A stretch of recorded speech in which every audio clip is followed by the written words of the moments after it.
दोस्तों नमस्कार। आज हम एक ऐसी यात्रा पर निकलने वाले हैं जो आपके विश्वास, आपकी मान्यताओं और आपकी आध्यात्मिकता की समझ को एक नई दिशा दे सकती है। आज हम एक ऐसा प्रश्न पूछने जा रहे हैं जो अक्सर हमारे मन में उठता है, पर हम उसे पूछने से हिचकिचाते हैं।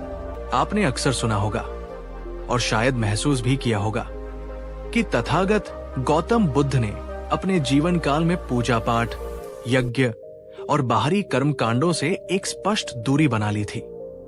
लेकिन क्या आपने कभी गहराई से सोचा है कि क्यों? आखिर वो कौन से कारण थे, वो कौन सी गहरी समझ थी जिसकी वजह से एक राजकुमार जो स्वयं एक ऐसी परंपरा में जन्मा था जहां पूजा और यज्ञ जीवन का अभिन्न अंग थे, उसने एक बिल्कुल अलग मार्ग चुना। एक ऐसा मार्ग जो बाहरी मूर्तियों और मंदिरों से हटकर भीतर की ओर जाता था। ये वीडियो किसी भी पूजा पद्धति का अपमान करने के लिए नहीं है, बल्कि उस गहरी सच्चाई को खोजने का एक विनम्र प्रयास है जिसे बुद्ध ने दुनिया के सामने रखा। इस वीडियो को कृपया अंत तक और पूरे ध्यान से देखिएगा, क्योंकि आज की ये कहानी, ये चर्चा शायद आपके जीवन में पूजा और आध्यात्मिकता के अर्थ को हमेशा के लिए बदल सकती है। ये केवल जानकारी नहीं, बल्कि एक आत्ममंथन होने वाला है। तो चलिए अपने मन को शांत करके इस अद्भुत रहस्य से पर्दा उठाते हैं। दोस्तों, इस कहानी को समझने के लिए हमें 2500 साल पीछे उस समय के भारत में चलना होगा, जब राजकुमार सिद्धार्थ का जन्म आज के नेपाल में स्थित लुम्बिनी के पवित्र स्थल पर हुआ। तब वो एक ऐसा युग था जब धर्म और आध्यात्मिकता का अर्थ मुख्य रूप से पूजा पाठ, यज्ञ और विभिन्न देवी देवताओं को प्रसन्न करने के लिए किए जाने वाले अनुष्ठान थे। समाज में ये मान्यता बहुत गहरी थी कि अगर हम देवताओं की विधि विधान से पूजा करेंगे तो वे प्रसन्न होंगे और हमें धन धान्य, पुत्र और स्वास्थ्य का वरदान देंगे। यज्ञ और हवन करने से हमारे पाप कट जाएंगे और हमें स्वर्ग की प्राप्ति होगी। जीवन की हर समस्या का समाधान किसी न किसी पूजा या कर्म कांड में छिपा है। ये एक ऐसी दुनिया थी जहां धर्म बाहरी क्रियाओं पर अधिक केंद्रित था। लोगों का विश्वास था कि उनकी नियति, उनका सुख दुख सब कुछ बाहरी शक्तियों यानी देवताओं के हाथों में है। उन्हें बस उन शक्तियों को प्रसन्न रखना है। लेकिन क्या कभी आपने रुककर सोचा है, क्या केवल बाहरी पूजा करने से हमारे मन के भीतर का दुख, भीतर की अशांति दूर हो सकती है? क्या बिना अपने कर्मों को सुधारे, बिना अपनी आदतों को बदले, सिर्फ भगवान को फूल और प्रसाद चढ़ाने से हमारा जीवन सच में बदल सकता है? अगर कोई व्यक्ति बहुत पूजा पाठ करता है पर मन में क्रोध, ईर्ष्या और लालच रखता है, तो क्या उसकी पूजा सफल मानी जाएगी? ये साधारण सवाल नहीं है, ये बहुत गहरे सवाल है। और यही सवाल एक दिन कपिलवस्तु के राजकुमार सिद्धार्थ गौतम के युवा मन में एक तूफान की तरह उठे। हम सब जानते हैं कि बुद्ध का असली नाम सिद्धार्थ गौतम था। वे एक राजकुमार थे जिनके पास दुनिया की हर सुख सुविधा थी। उनके पिता राजा शुद्धोदन ने उन्हें दुखों से दूर रखने की हर संभव कोशिश की। उन्होंने महल को इतना भव्य बना दिया था कि सिद्धार्थ को बाहरी दुनिया की कठोर सच्चाइयों का पता ही न चले। लेकिन नियति को कुछ और ही मंजूर था। एक दिन जब सिद्धार्थ महल से बाहर निकले तो उन्होंने 4 ऐसे दृश्य देखे जिन्होंने उनके जीवन की दिशा हमेशा के लिए बदल दी। उन्होंने देखा एक बीमार व्यक्ति जो दर्द से कराह रहा था। सिद्धार्थ को पहली बार एहसास हुआ कि ये शरीर बीमार पड़ सकता है। 2, एक बूढ़ा व्यक्ति जिसकी कमर झुकी हुई थी और जो लाठी के सहारे चल रहा था। सिद्धार्थ को समझ आया कि ये यौवन और शक्ति स्थायी नहीं है, बुढ़ापा निश्चित है। 3, एक मृत व्यक्ति जिसे लोग श्मशान ले जा रहे थे। सिद्धार्थ का हृदय कांप उठा। उन्हें परम सत्य का ज्ञान हुआ कि जीवन का अंत मृत्यु है और इससे कोई नहीं बच सकता। इन 3 दृश्यों ने सिद्धार्थ को भीतर तक झकझोर दिया। उन्होंने सोचा, क्या फायदा इस महल का, इस ऐश्वर्य का, जब एक दिन ये शरीर बीमार होगा, बूढ़ा होगा और अंत में मर जाएगा? ये दुख, ये पीड़ा, ये मृत्यु तो हर इंसान के जीवन का हिस्सा है, चाहे वह राजा हो या रंक। उन्होंने अपने आसपास देखा, लोग मंदिरों में जा रहे थे, पूजा कर रहे थे, यज्ञ कर रहे थे। उन्होंने खुद से पूछा, जब ये दुख, ये बीमारी और ये मृत्यु जीवन की इतनी बड़ी और अटल सच्चाइयां, तो क्या केवल बाहरी पूजा पाठ करने से इनसे स्थायी मुक्ति मिल सकती है? और फिर उन्होंने चौथा दृश्य देखा। 4, एक सन्यासी जिसके चेहरे पर कोई चिंता नहीं थी, कोई भय नहीं था। उसकी आंखों में एक अद्भुत शांति और स्थिरता थी। उसे देखकर सिद्धार्थ को लगा कि शायद दुखों से पार जाने का कोई रास्ता है, और वह रास्ता बाहरी दुनिया में नहीं, बल्कि भीतर की खोज में है। यहीं से राजकुमार सिद्धार्थ की महान यात्रा शुरू हुई। उन्होंने अपने महल, अपनी पत्नी, अपने नवजात पुत्र और अपने राज्य का त्याग कर दिया, सत्य की खोज के लिए, दुख से मुक्ति का मार्ग खोजने के लिए। और इसी खोज ने उन्हें बुद्ध बनाया। दोस्तों, क्या आपके जीवन में भी कभी ऐसा कोई पल आया है जब किसी घटना ने आपको जीवन के गहरे अर्थ के बारे में सोचने पर मजबूर कर दिया हो? कमेंट में हाँ या नहीं लिखकर बताएं। हम जानना चाहते हैं कि क्या आप भी सिद्धार्थ की इस बेचैनी से खुद को जोड़ पाते हैं। दोस्तों, अब हम उस मूल प्रश्न पर आते हैं कि बुद्ध ने पूजा से दूरी क्यों बनाई। ये समझना बहुत जरूरी है कि बुद्ध किसी धर्म या परंपरा के विरोधी नहीं थे। वे एक वैज्ञानिक की तरह थे जो हर चीज को तर्क और अनुभव की कसौटी पर कसते थे। उनकी दूरी अनादर से नहीं, बल्कि एक गहरी समझ से पैदा हुई थी। आइए एक एक करके उन गहरे कारणों को समझते हैं। बुद्ध ने कर्म को पूजा से ऊपर रखा। आप ही अपने भाग्य के निर्माता हैं। बुद्ध की सबसे क्रांतिकारी शिक्षाओं में से एक थी कर्म का सिद्धांत, जिसे उन्होंने एक बिल्कुल नए और वैज्ञानिक दृष्टिकोण से प्रस्तुत किया। उस समय की मान्यता थी कि देवता हमारे कर्मों का फल देते हैं और पूजा करके हम उन्हें प्रसन्न कर सकते हैं और अपने भाग्य को बदल सकते हैं। बुद्ध ने इस विचार को पूरी तरह से पलट दिया। उन्होंने कहा, कोई बाहरी शक्ति, कोई देवता, कोई ईश्वर आपके भाग्य का निर्माता नहीं है। आप स्वयं अपने विचारों, अपने शब्दों और अपने कर्मों से अपने भाग्य का निर्माण करते हैं।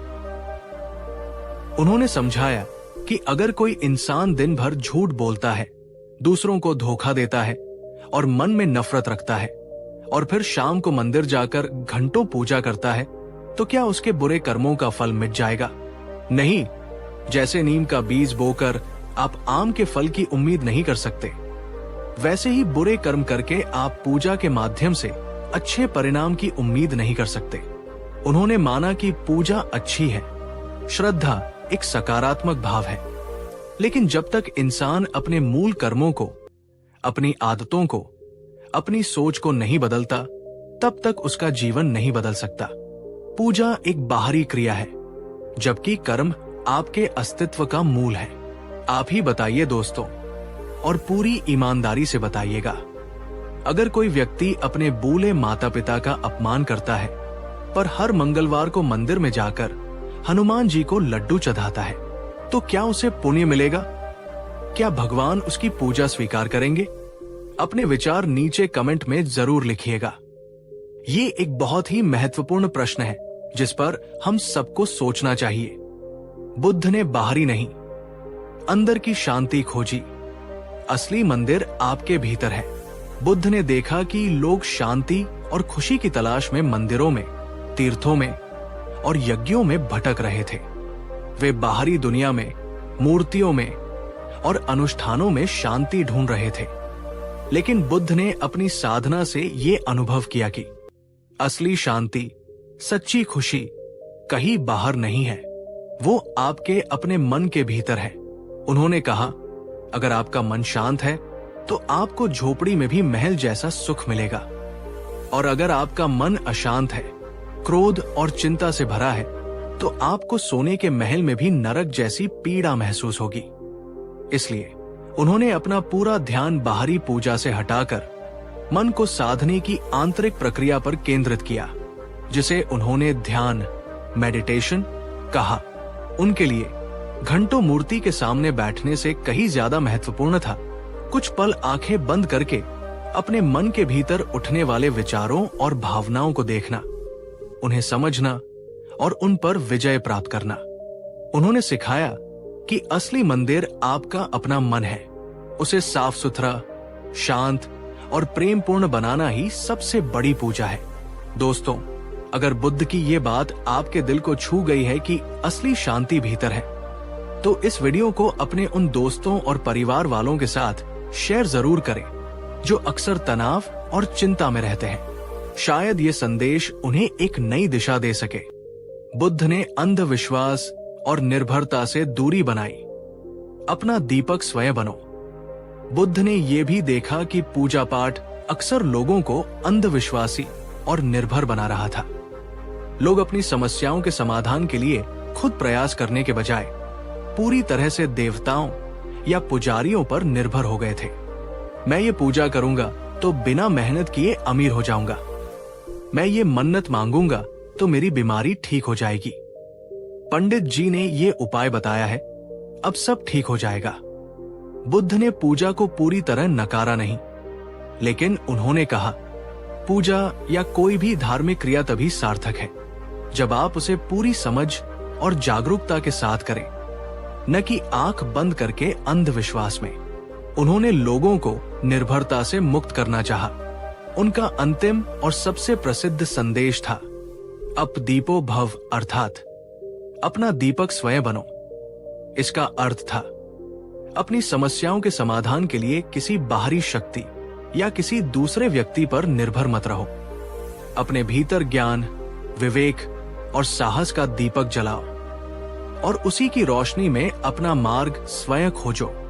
बुद्ध ने कहा कि असली अमीरी मेहनत, ईमानदारी और संतोष में है। असली स्वास्थ्य सही जीवन शैली और शांत मन में है, और असली मुक्ति अपने मन को विकारों से मुक्त करने में। बुद्ध का ध्यान, यही असली पूजा थी। स्वयं को जानना ही ईश्वर को जानना है। तो अगर बुद्ध पूजा नहीं करते थे तो वे क्या करते थे? दोस्तों, बुद्ध की असली पूजा थी, उनका असली अनुष्ठान था ध्यान, मेडिटेशन। उनके लिए सबसे बड़ी पूजा थी सत्य की खोज। जीवन क्या है, दुख क्या है और इससे मुक्ति कैसे मिल सकती है, इस पर निरंतर चिंतन मनन करना। आत्मनिरीक्षण, अपने मन के भीतर उठने वाले हर विचार, हर भावना को बिना किसी लागल पेट के देखना और समझना। मैत्री और करुणा, दुनिया के सभी प्राणियों के प्रति निस्वार्थ प्रेम और करुणा का भाव विकसित करना। उनका मानना था कि जब आप ध्यान में गहरे उतरते हैं, जब आपका मन पूरी तरह से शांत और एकाग्र हो जाता है, तो आप उस परम सत्य, उस परम चेतना के साथ एक हो जाते हैं जिसे लोग ईश्वर या भगवान कहते हैं।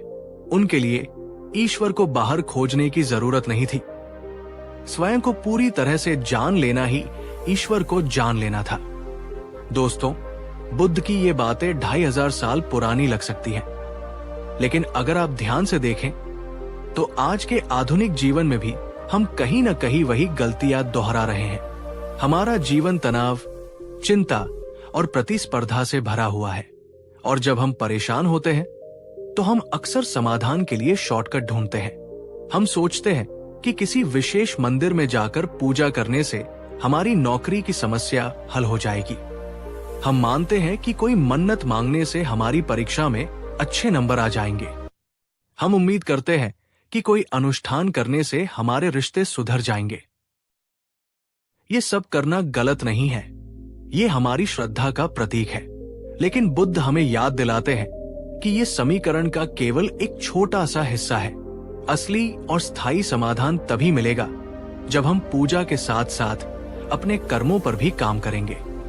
बुद्ध ने हमें एक बहुत ही सरल और सीधा रास्ता दिखाया। सच्ची पूजा है अपने कर्म अच्छे करना, अपने मन को शांत रखना और सभी के प्रति प्रेम और करुणा का भाव रखना। अब एक सवाल आपसे, और इसका जवाब बहुत ईमानदारी से दीजिएगा। क्या आपने कभी ध्यान, मेडिटेशन करने की कोशिश की है? चाहे सिर्फ 5 मिनट के लिए ही सही। अगर हाँ, तो आपको कैसा अनुभव हुआ, और अगर नहीं तो क्या चीज आपको रोकती है? अपने अनुभव और अपनी कठिनाइयां नीचे कमेंट में जरूर बताइएगा। आपके कमेंट्स पढ़कर हम सब एक दूसरे से सीखते हैं और प्रेरित होते हैं। दोस्तों, इस पूरी चर्चा का निष्कर्ष निकालते हुए मैं एक बात बिल्कुल साफ कर देना चाहता हूं, ताकि कोई भ्रम न रहे। गौतम बुद्ध ने कभी भी पूजा या भक्ति का अपमान नहीं किया। उन्होंने कभी ये नहीं कहा कि पूजा मत करो या मंदिर मत जाओ। उन्होंने बस ये कहा कि पूजा को अपने जीवन का एकमात्र आधार मत बनाओ। पूजा के साथ साथ और पूजा से भी अधिक महत्वपूर्ण, अपने सही कर्म और अपनी सही समझ को जोड़ो। उनके संदेश को हम ऐसे समझ सकते हैं, अगर आप पूजा करते हैं पर अपने माता पिता का सम्मान नहीं करते तो आपकी पूजा अधूरी है। अगर आप मंदिर में दान देते हैं पर अपने कर्मचारियों को सही वेतन नहीं देते तो आपका दान अधूरा है। अगर आप ईश्वर से शांति मांगते हैं पर अपने मन में दूसरों के लिए नफरत रखते हैं तो आपकी प्रार्थना अधूरी है। बुद्ध के अनुसार असली पूजा क्या है? किसी भूखे को भोजन कराना, ये असली पूजा है। किसी दुखी व्यक्ति को सांत्वना देना, ये असली पूजा है। अपना काम पूरी ईमानदारी और लगन से करना, ये असली पूजा है। अपने मन को क्रोध और ईर्ष्या से मुक्त रखना, ये असली पूजा है। आइए इसे एक छोटी सी कहानी से समझते हैं। एक बार एक बहुत अमीर आदमी बुद्ध के पास आया। उसने बड़े गर्व से कहा, भगवान, मैंने आपके और आपके संघ के लिए सोने का एक बहुत बड़ा स्तूप बनवाया है। मैंने सो यज्ञ करवाए हैं और हजारों ब्राह्मणों को भोजन कराया है। क्या मुझे इससे मोक्ष मिलेगा? बुद्ध ने उसकी ओर शांति से देखा और मुस्कुराकर कहा, सेठ, तुमने जो भी किया वो बहुत पुण्य का काम है, लेकिन मैं तुम्हें एक और व्यक्ति के बारे में बताता हूं। इस नगर के बाहर एक गरीब लकड़हारा रहता है। वो दिन भर मेहनत करके जो थोड़ा बहुत कमाता है उससे अपने परिवार का पेट पालता है। परसों जब वो घर लौट रहा था तो उसने देखा कि एक कुतिया भूख से तड़प रही है और उसके बच्चे दूध के लिए बिलख रहे हैं। उस लकड़हारे ने अपनी रोटी में से आधी रोटी उस कुतिया को खिला दी। बुद्ध ने कहा, सेठ, तुम्हारे सोने के स्तूप और 100 यज्ञों से जो पुण्य मिला है उससे कहीं अधिक पुण्य उस लकड़हारे को अपनी आधी रोटी के दान से मिला है, क्योंकि तुम्हारे दान में शायद थोड़ा अहंकार था पर उसके दान में निस्वार्थ करुणा थी। दोस्तों, क्या ये कहानी सब कुछ स्पष्ट नहीं कर देती? जब तक हमारे मन में करुणा और निस्वार्थता का भाव नहीं है तब तक हमारी पूजा का फल अधूरा है। दोस्तों, तो आज हमने ये जाना कि गौतम बुद्ध ने पूजा पाठ से दूरी क्यों बनाई। संक्षेप में, क्योंकि उन्होंने कर्म, ध्यान और करुणा को किसी भी बाहरी अनुष्ठान से ऊपर रखा। उनका संदेश बिल्कुल साफ था, पूजा बुरी नहीं है, लेकिन पूजा से भी कहीं ज्यादा जरूरी है एक सही और जागरूक जीवन जीना। याद रखिए, बुद्ध का मार्ग किसी भी विश्वास को नष्ट करने का नहीं, बल्कि उसे और गहरा और सार्थक बनाने का है।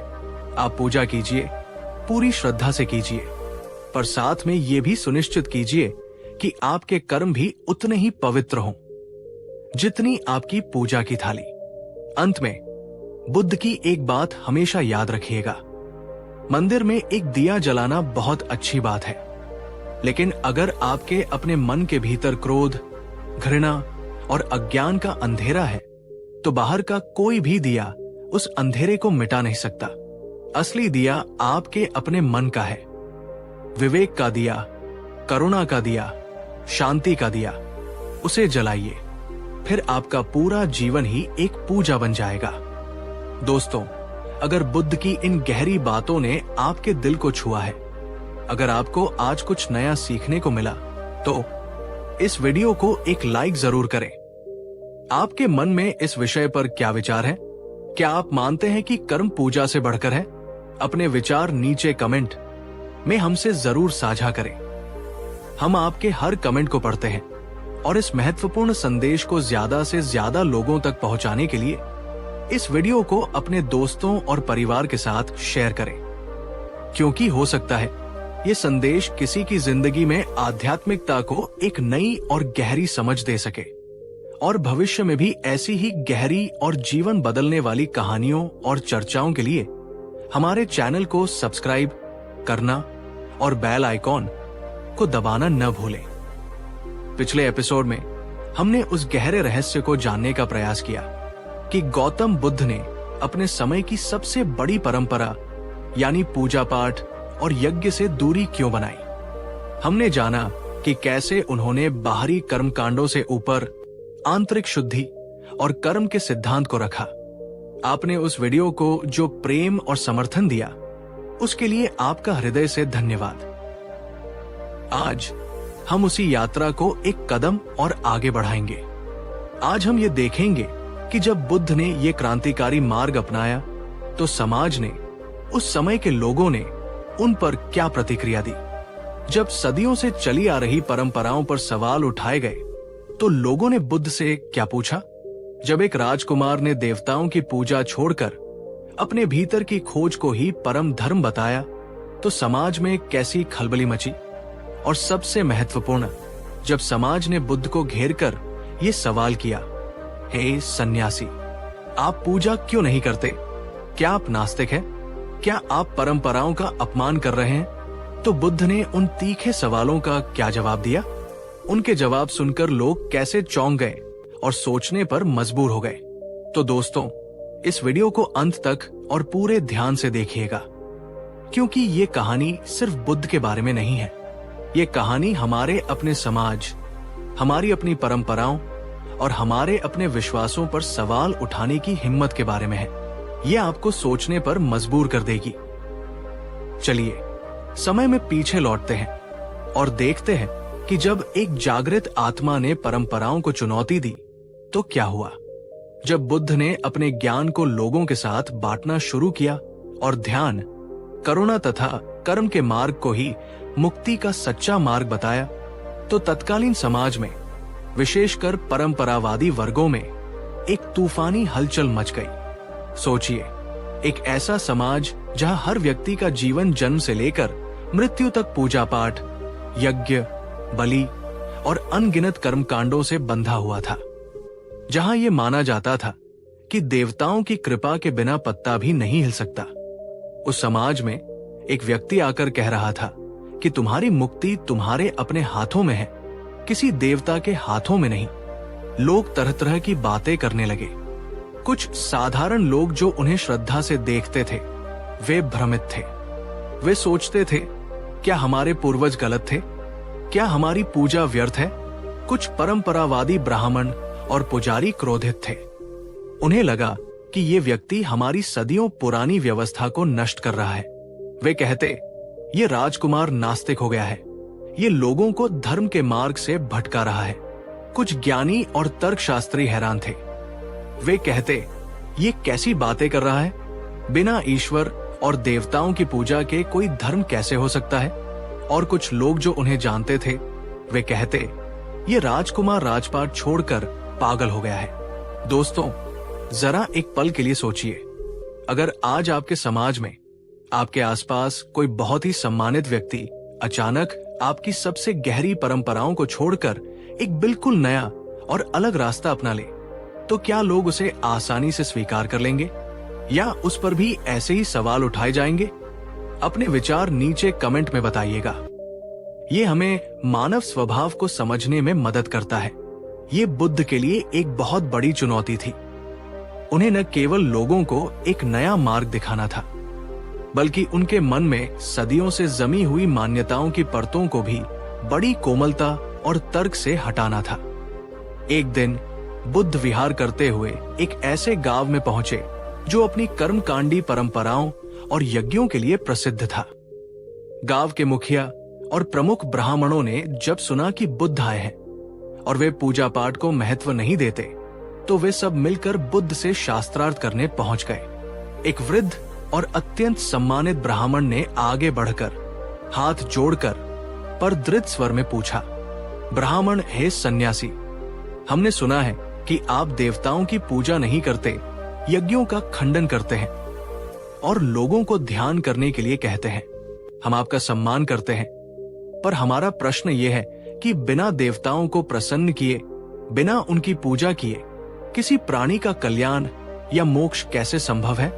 हमारे वेद और शास्त्र तो यही सिखाते हैं। सभा में सन्नाटा छा गया। सब लोग बुद्ध के उत्तर की प्रतीक्षा करने लगे। बुद्ध के चेहरे पर कोई तनाव नहीं था। वे मंद मंद मुस्कुराए और अत्यंत शांत और मधुर वाणी में बोले, हे विद्वान ब्राह्मण, मैं आपके प्रश्न का सम्मान करता हूं। मुझे आप एक प्रश्न का उत्तर दीजिए। मान लीजिए एक किसान है जिसके पास बहुत उपजाऊ भूमि है। वो अपने खेत में उत्तम बीज न बोए, समय पर उसे पानी से न सींचे, खरपतवार न हटाए और रात दिन केवल खेत के किनारे बैठकर इंद्रदेव से अच्छी फसल देने की प्रार्थना करे। तो क्या केवल उसकी प्रार्थना से खेत में फसल लहला उठेगी? गांव वाले और ब्राह्मण एक दूसरे का मुंह देखने लगे।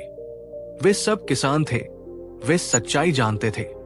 एक युवा ने कहा, नहीं भगवान, बिना कर्म किए, बिना बीज बोए और मेहनत किए फसल कैसे उग सकती है? बुद्ध ने अपनी बात को आगे बढ़ाया, बिल्कुल सही कहा तुमने। ठीक इसी प्रकार ये जीवन एक खेत है। हमारे अच्छे कर्म बीज है, हमारी मेहनत और हमारा सही आचरण सिंचाई है, और जो परिणाम हमें मिलता है वो फसल है। पूजा और प्रार्थना श्रद्धा का प्रतीक है। वे मन को बल दे सकती है, लेकिन वे कर्म का स्थान नहीं ले सकती। उन्होंने आगे कहा, मैं पूजा का विरोधी नहीं हूं, मैं अधूरे कर्म का विरोधी हूं। पूजा अच्छी है, लेकिन पूजा से कहीं ज्यादा जरूरी है सही कर्म करना। पहले अपने जीवन के खेत में अच्छाई, ईमानदारी और करुणा के बीज बो, फिर देखो तुम्हारी फसल कैसी लहलहाती है।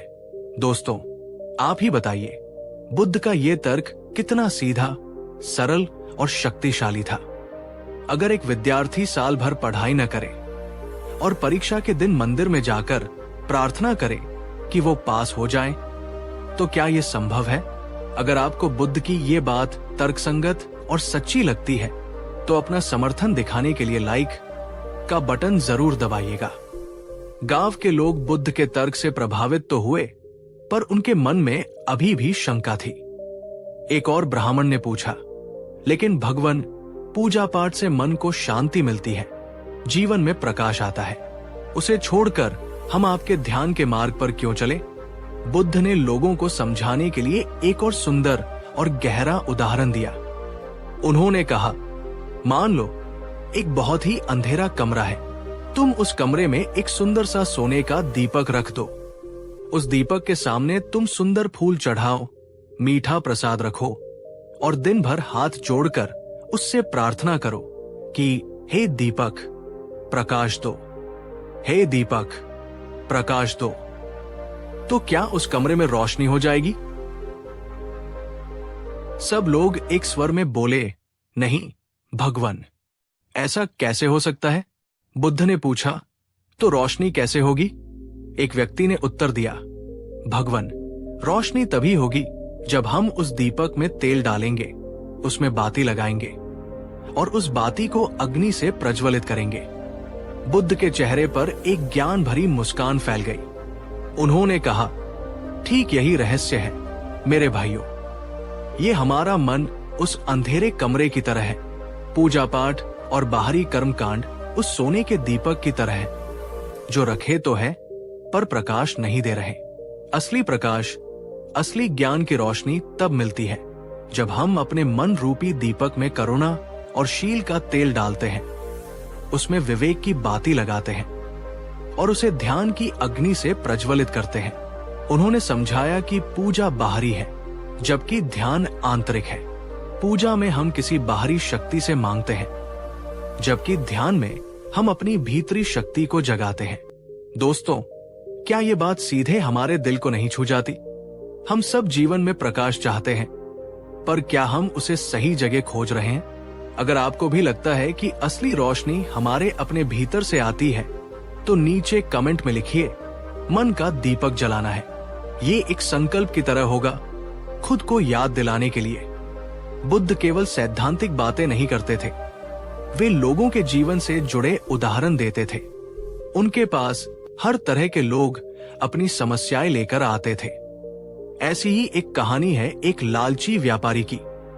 एक बार श्रावस्ती नगर का एक बहुत ही अमीर व्यापारी, जो अपनी कंजूसी और बेईमानी के लिए जाना जाता था, बुद्ध के पास आया। उसने बहुत ही कीमती उपहार बुद्ध के चरणों में रखे और दुखी स्वर में बोला, भगवान, मैं धर्म में बहुत आस्था रखता हूं।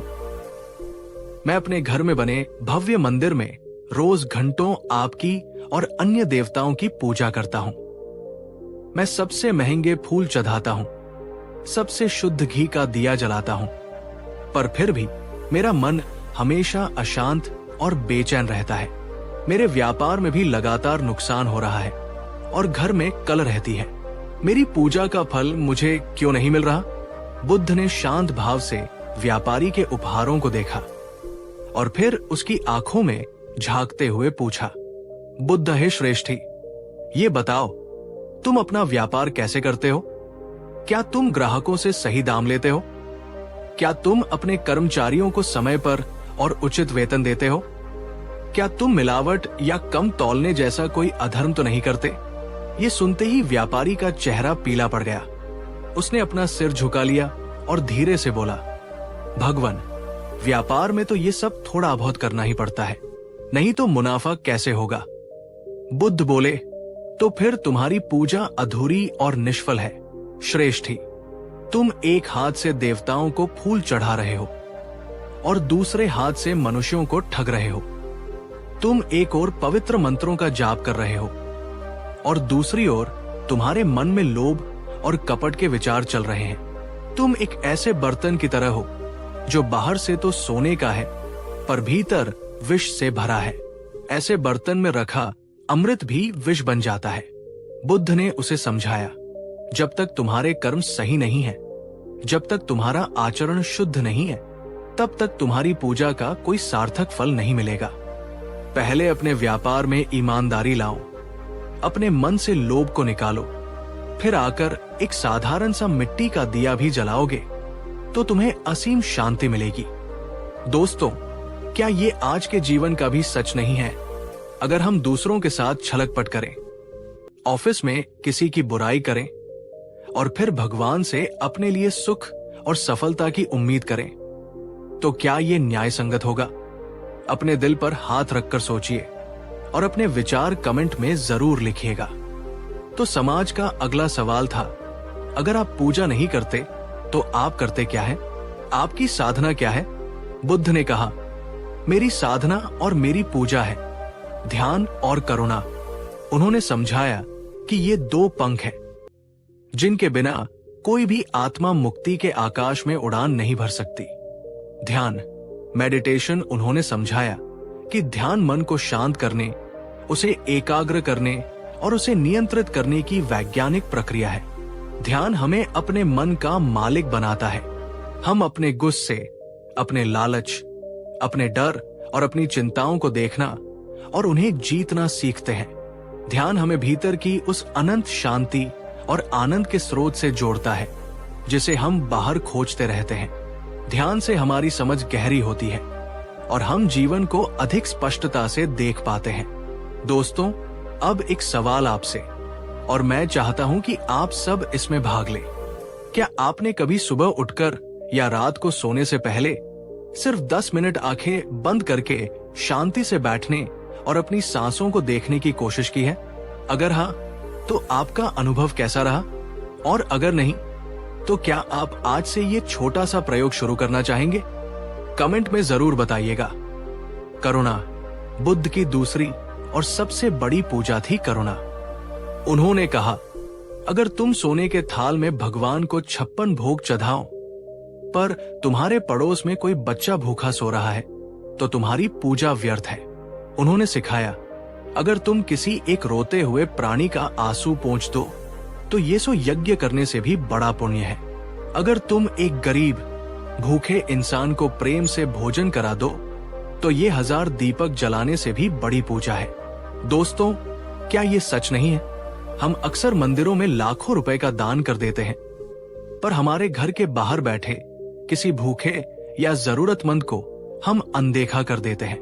बुद्ध हमें याद दिलाते हैं कि हर प्राणी में वही चेतना है, वही परमात्मा है। जीव की सेवा ही शिव की सच्ची सेवा है।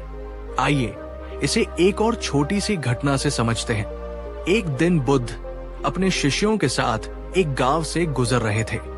उन्होंने देखा कि रास्ते में एक छोटा सा पिल्ला घायल पड़ा है और दर्द से कराह रहा है। गांव के लोग अपने अपने कामों में व्यस्त थे। कुछ लोग पास के मंदिर में पूजा करने जा रहे थे, लेकिन उस घायल जीव की ओर किसी का ध्यान नहीं गया। बुद्ध रुके। उन्होंने उस पिल्ले को अपनी गोद में उठाया, अपने वस्त्र से उसका घाव साफ किया और उसे प्रेम से सहलाया। फिर उन्होंने आनंद से कहा, आज की सबसे बड़ी पूजा संपन्न हुई। दोस्तों, एक पल के लिए सोचिए, अगर उस स्थिति में आप होते तो क्या आप पहले मंदिर में पूजा करने जाते या उस घायल जीव की मदद करते? अपनी सच्ची भावना कमेंट में जरूर बताना। धीरे धीरे बुद्ध के इन तार्किक, व्यावहारिक और हृदय को छू लेने वाले जवाबों का लोगों पर गहरा असर होने लगा। लोगों ने अपनी आंखों से देखना शुरू किया। जो लोग केवल बाहरी पूजा पाठ में उलझे थे, वे अक्सर दुखी, भयभीत और अशांत थे। लेकिन जो लोग बुद्ध के बताए मार्ग पर चलकर ध्यान और करुणा का अभ्यास कर रहे थे, उनके जीवन में एक अद्भुत शांति, एक निर्भयता और एक सच्ची खुशी झलक रही थी। इससे समाज में एक मौन क्रांति शुरू हुई। लोगों ने पूजा पाठ को छोड़ा नहीं, पर उन्होंने उसके साथ कर्म, ध्यान और करुणा के महत्व को समझना शुरू किया। धर्म अब केवल एक बाहरी क्रिया नहीं, बल्कि एक आंतरिक रूपांतरण की प्रक्रिया बन गया।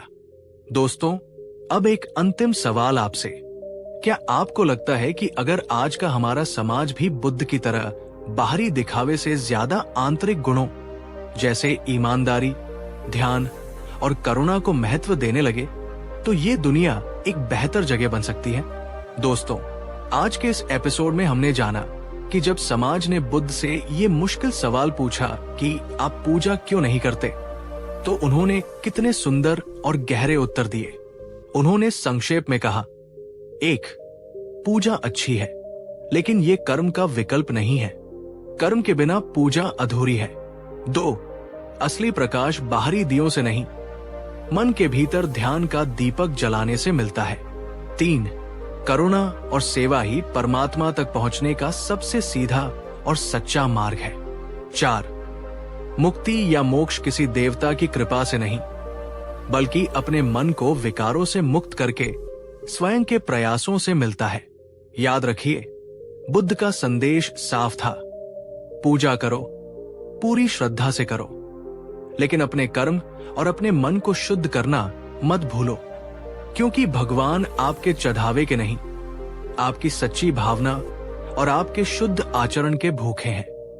पिछले एपिसोड में हमने देखा कि जब आम समाज ने बुद्ध से सवाल किया, आप पूजा क्यों नहीं करते, तो उन्होंने कैसे सरल और गहरे उदाहरणों से कर्म, ध्यान और करुणा के महत्व को समझाया। आपने उस वीडियो को बहुत सराहा, जिसके लिए हम आपके आभारी हैं। लेकिन अब कहानी एक नया और ज्यादा चुनौतीपूर्ण मोड़ लेने वाली थी। अब सवाल आम लोगों का नहीं, बल्कि उन राजाओं, सम्राटों और शक्तिशाली दरबारियों का था, जिनके एक निर्णय से लाखों लोगों का भाग्य तय होता था। जब भारत के महान राजाओं ने बुद्ध को अपने भव्य दरबारों में आमंत्रित किया, तो उन्होंने बुद्ध के सामने क्या प्रश्न रखे? क्या बुद्ध ने राजाओं के सामने भी वही निर्भीक सत्य दोहराया जो वो एक साधारण किसान को समझाते थे, या सत्ता के सामने उनके शब्द बदल गए? और जब बुद्ध ने राजधर्म और आत्मधर्म का रहस्य खोला, तो उन शक्तिशाली शासकों की प्रतिक्रिया क्या रही? क्या उन्होंने बुद्ध के ज्ञान को स्वीकार किया या उनका अहंकार आड़े आ गया? आज का ये एपिसोड इन्हीं ऐतिहासिक और रोमांचक सवालों का जवाब देगा। तो इस वीडियो को अंत तक और पूरे ध्यान से देखिएगा, क्योंकि ये कहानी न केवल आपको बुद्ध की निर्भीकता से परिचित कराएगी, बल्कि ये भी सिखाएगी कि सच्चा धर्म और सच्चा नेतृत्व क्या होता है। ये कहानी आज के लीडर्स के लिए भी उतनी ही प्रासंगिक है। चलिए चलते हैं मगध के उस भव्य राज दरबार में, जहां इतिहास की एक सबसे महत्वपूर्ण आध्यात्मिक चर्चा होने वाली थी। दोस्तों, हमारी कहानी की पहली और सबसे महत्वपूर्ण घटना घटती है उस समय के सबसे शक्तिशाली साम्राज्यों में से एक मगध में। मगध के महान राजा बिंबसार बुद्ध के समकालीन थे। वे न केवल एक शक्तिशाली शासक थे, बल्कि धर्म और दर्शन में भी गहरी रुचि रखते थे। जब उन्होंने बुद्ध की प्रसिद्धि और उनके नए मार्ग के बारे में सुना, तो उन्होंने बड़े सम्मान के साथ बुद्ध को अपने राज दरबार में आमंत्रित किया। कल्पना कीजिए उस दृश्य की। दरबार हजारों दीपकों की रोशनी से जगमगा रहा था। दीवारों पर सुंदर चित्रकारी थी। हवा में सुगंधित फूलों और हवन की महक फैली हुई थी। चारों ओर वेद मंत्रों की धीमी ध्वनि गूंज रही थी। एक ओर राज्य के सबसे बड़े पुरोहित और ब्राह्मण बैठे थे, और दूसरी ओर मंत्री और सेनापति। और इस सारी भव्यता और सत्ता के केंद्र में अपने सिंहासन पर विराजमान थे राजा बिंबसार। बुद्ध ने जब उस सभा में प्रवेश किया, तो उनके सरल भगवा वस्त्र और उनके चेहरे की अलौकिक शांति उस दरबार की सारी चमक दमक पर भारी पड़ रही थी। राजा बिंबसार सिंहासन से उतरे। उन्होंने बुद्ध को प्रणाम किया और उन्हें अपने पास एक उच्चासन पर बिठाया। कुछ देर की औपचारिक चर्चा के बाद राजा ने हाथ जोड़कर वो प्रश्न पूछा जो उनके मन को मथ रहा था। राजा बिंबसार, हे महात्मन, आप स्वयं एक राजकुमार थे। आप हमारी परंपराओं को भली भांति जानते हैं। हम आपके ज्ञान और आपकी साधना का हृदय से सम्मान करते हैं, पर हमारा मन ये समझने में असमर्थ है कि आप इतने महान ज्ञानी होकर भी देवताओं की पूजा और यज्ञों से विमुख क्यों हैं? क्या देवताओं की कृपा के बिना इतना बड़ा साम्राज्य चलाया जा सकता है? क्या उनकी पूजा किए बिना किसी राजा या उसकी प्रजा का कल्याण और मोक्ष संभव है? पूरे दरबार में सन्नाटा छा गया। ये एक सीधा और बहुत ही साहसिक प्रश्न था। बुद्ध मुस्कुराए। उनकी मुस्कान में निंदा नहीं, बल्कि एक गहरी करुणा थी। उन्होंने राजा की ओर देखकर कहा, हे महाराज, मैं आपके प्रश्न की गहराई को समझता हूं।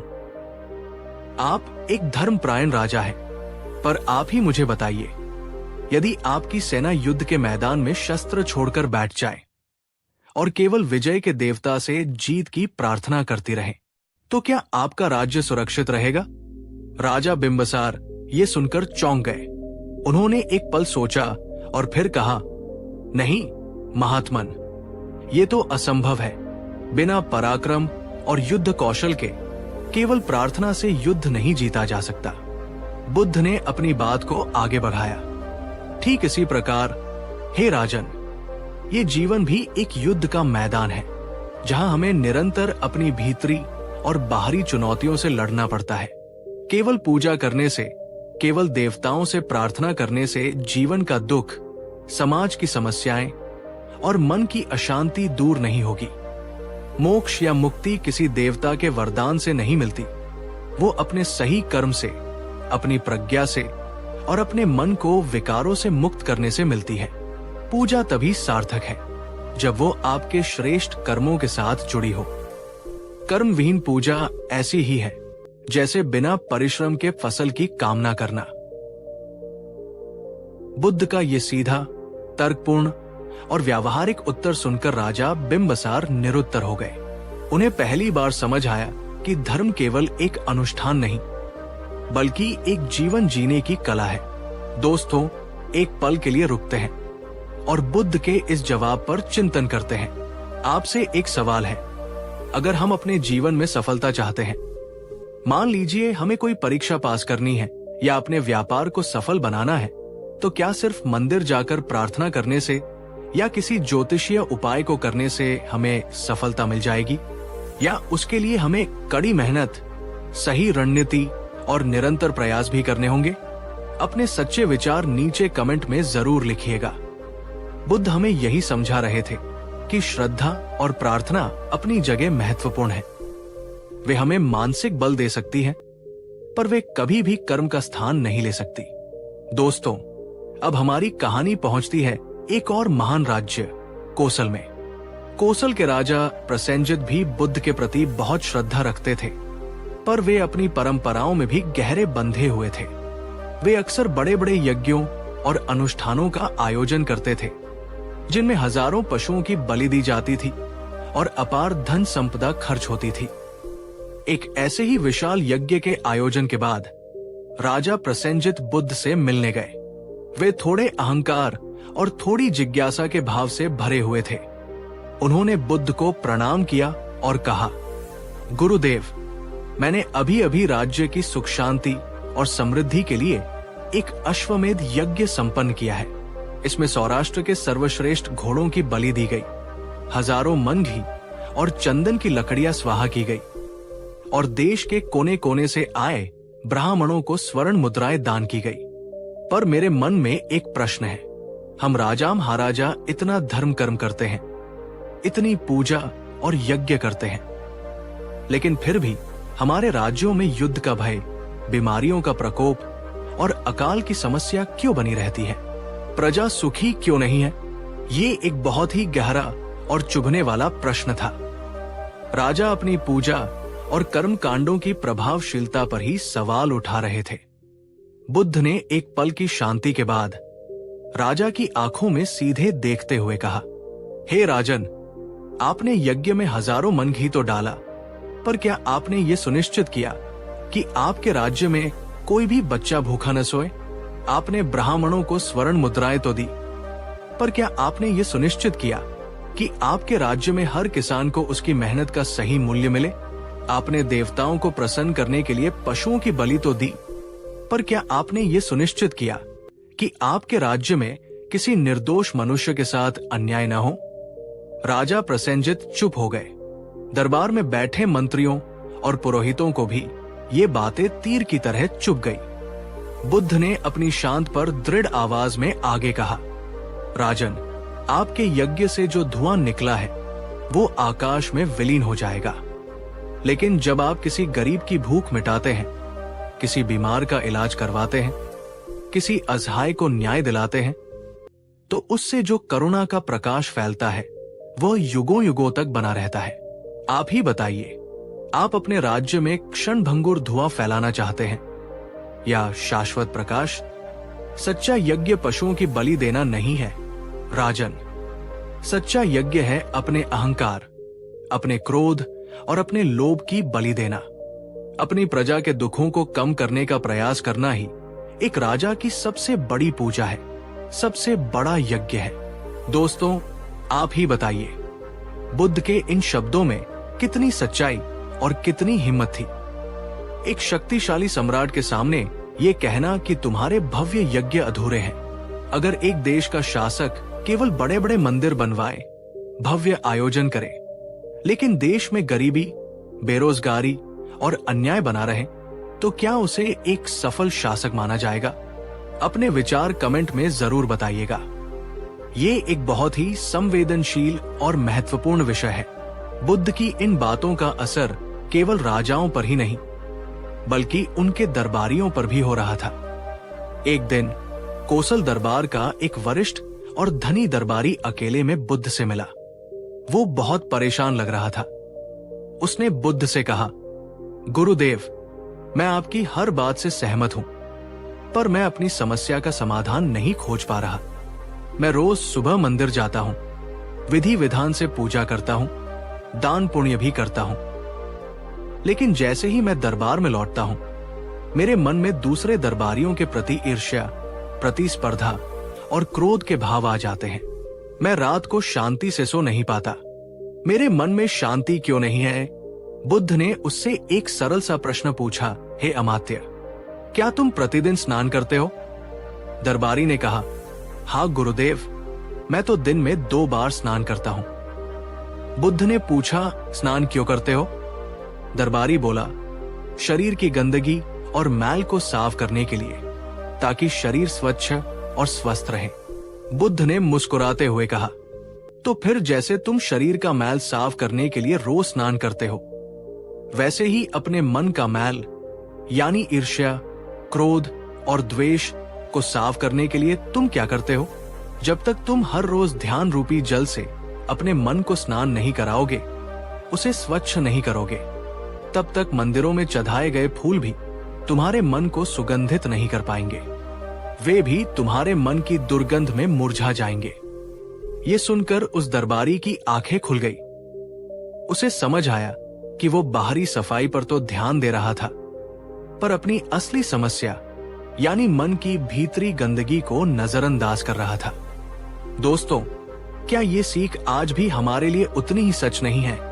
अगर हम बाहर बहुत पूजा पाठ करें, पर घर में आकर अपने परिवारजनों से झगड़ा करें या ऑफिस में सहकर्मियों से ईर्ष्या करें, तो क्या हमें सच्ची शांति मिल सकती है?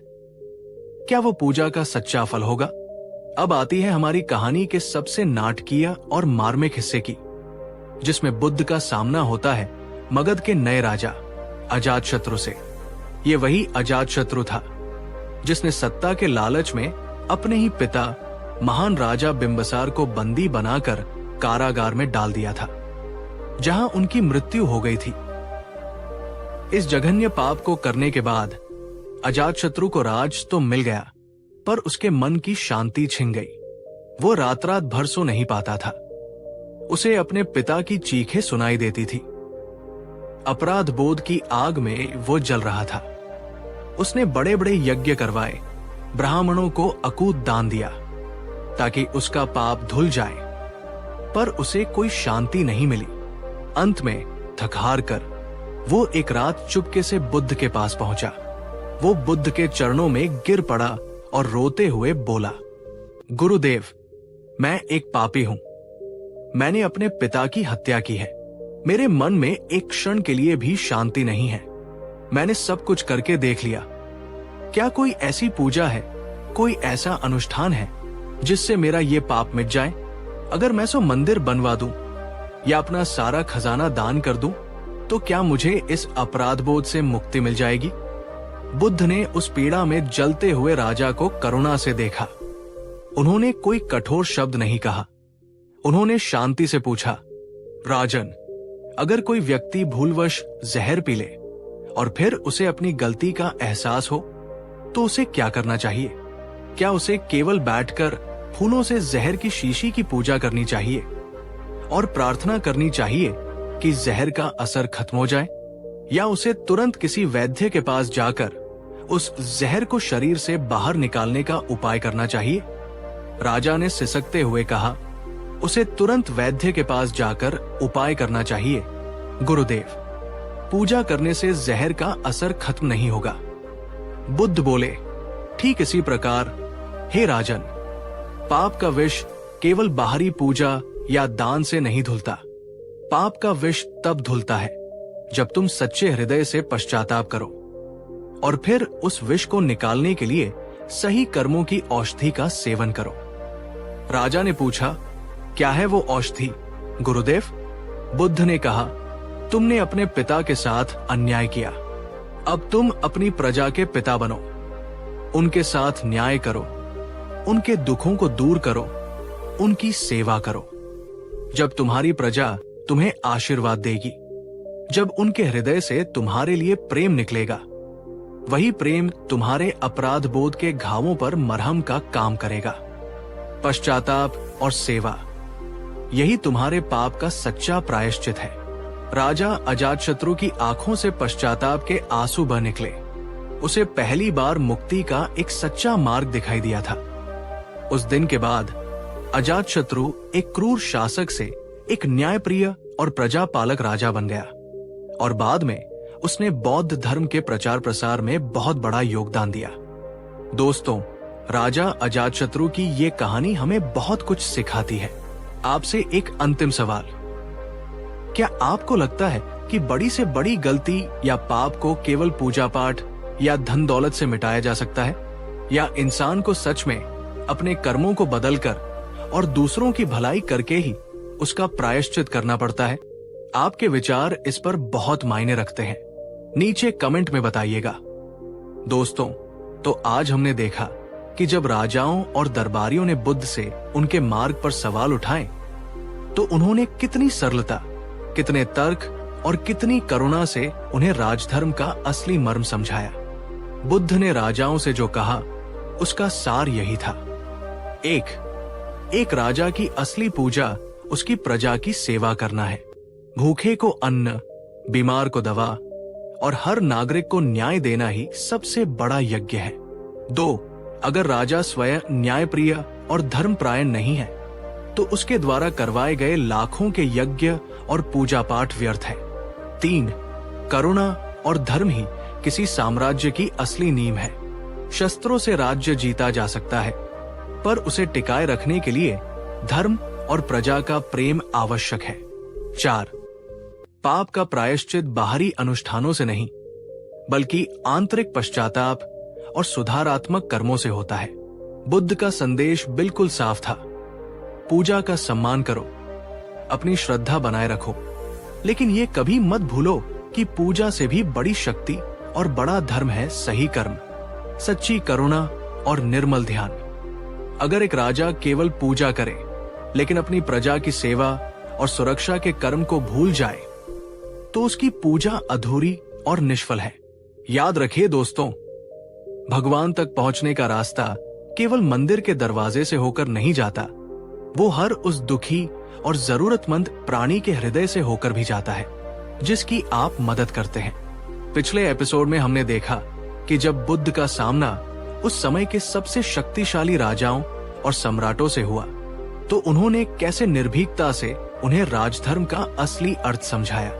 उन्होंने बताया कि एक राजा की सबसे बड़ी पूजा उसकी प्रजा की सेवा है, न कि केवल यज्ञ और अनुष्ठान।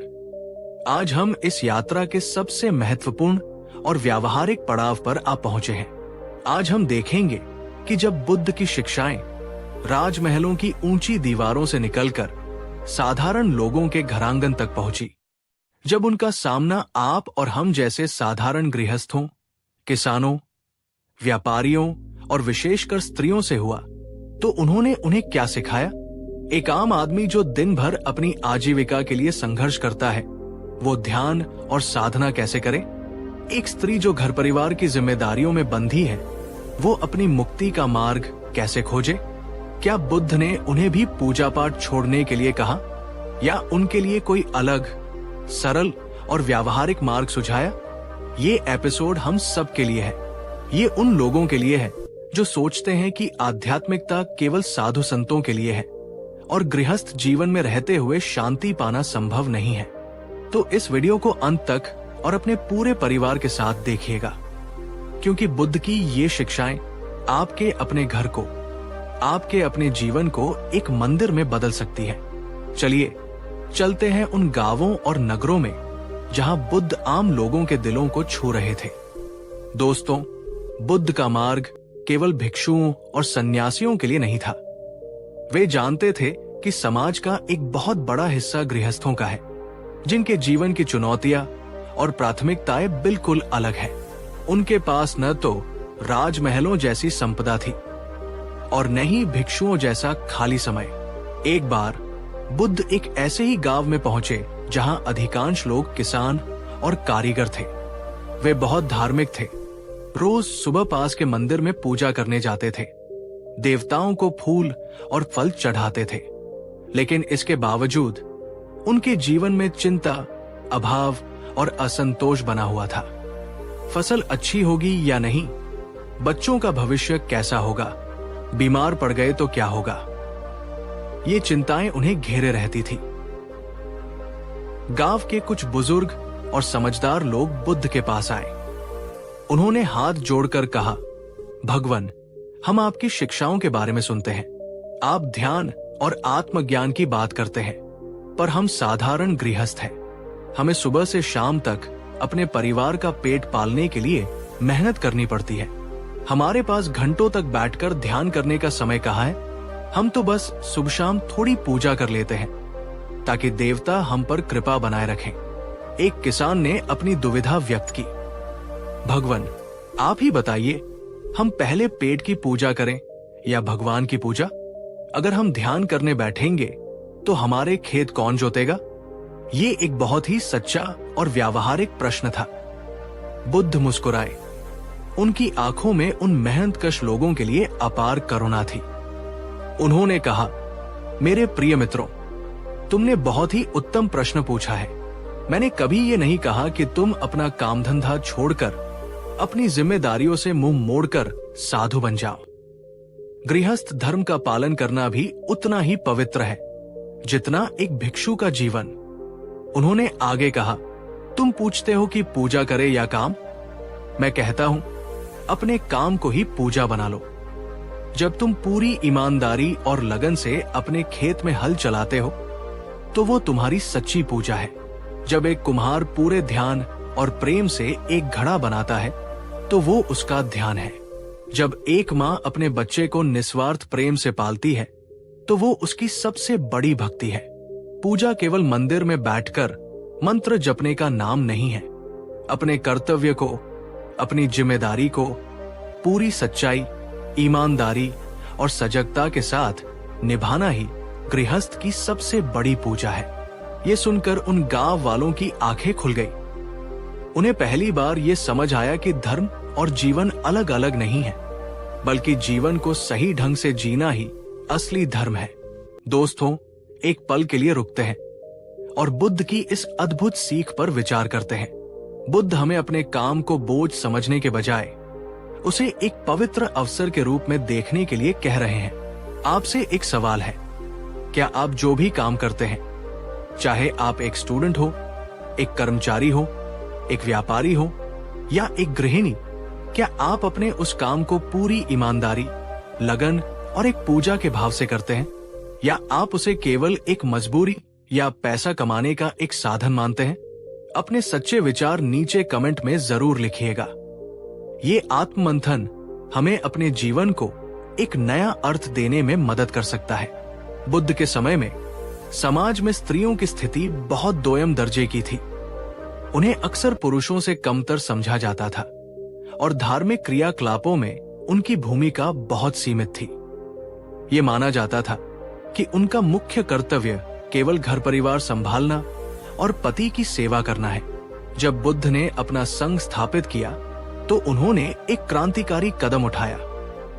उन्होंने स्त्रियों को भी संघ में प्रवेश करने और भिक्षुणी बनने का समान अधिकार दिया। ये उस समय के लिए एक अकल्पनीय बात थी। लेकिन बुद्ध का सरोकार केवल भिक्षुणियों से नहीं था। वे साधारण गृहस्थ स्त्रियों के जीवन को भी सम्मान और अर्थ देना चाहते थे। एक दिन महिलाओं का एक समूह बुद्ध के पास आया। वे दुखी और भ्रमित थी। एक स्त्री ने कहा, गुरुदेव, हमारे पति और पुरुष हमें बताते हैं कि हम केवल सेवा करने के लिए जन्मी हैं और पूजा पाठ और ज्ञान की बातें हमारे लिए नहीं है। हम दिन भर घर के कामों में लगी रहती है, बच्चों को संभालती है। हमारे पास न तो मंदिर जाने का ज्यादा समय होता है, न ही कोई शास्त्र पढ़ने का। क्या हमारा जीवन ऐसे ही व्यर्थ चला जाएगा? क्या हमारे लिए मुक्ति का कोई मार्ग नहीं है? बुद्ध ने उन स्त्रियों की ओर अत्यंत स्नेह और सम्मान से देखा। उनकी आंखों में उन सभी स्त्रियों के लिए गहरी करुणा थी जो सदियों से इस मानसिक दास्तां में जी रही थी। बुद्ध मुस्कुराए और बोले, मेरी प्रिय पुत्रियों, किसने कहा कि तुम्हारा जीवन व्यर्थ है? किसने कहा कि ज्ञान और मुक्ति पर केवल पुरुषों का अधिकार है? तुम जो कर रही हो वो किसी भी तपस्या या यज्ञ से कम नहीं है। उन्होंने समझाया, जब तुम निस्वार्थ प्रेम से अपने परिवार के लिए भोजन बनाती हो तो वो भोजन प्रसाद बन जाता है और तुम्हारा रसोई घर एक मंदिर। ये तुम्हारी अन्नपूर्णा पूजा है। जब तुम धैर्य और प्रेम से अपने बच्चों का पालन पोषण करती हो और उन्हें अच्छे संस्कार देती हो तो तुम एक नई पीढ़ी का निर्माण कर रही हो। ये तुम्हारी सरस्वती पूजा है। जब तुम अपने घर को स्वच्छ और व्यवस्थित रखती हो और परिवार में प्रेम और सौहार्द का वातावरण बनाती हो तो तुम्हारा घर ही स्वर्ग बन जाता है। ये तुम्हारी लक्ष्मी पूजा है। पूजा करने के लिए तुम्हें किसी मंदिर जाने की आवश्यकता नहीं है।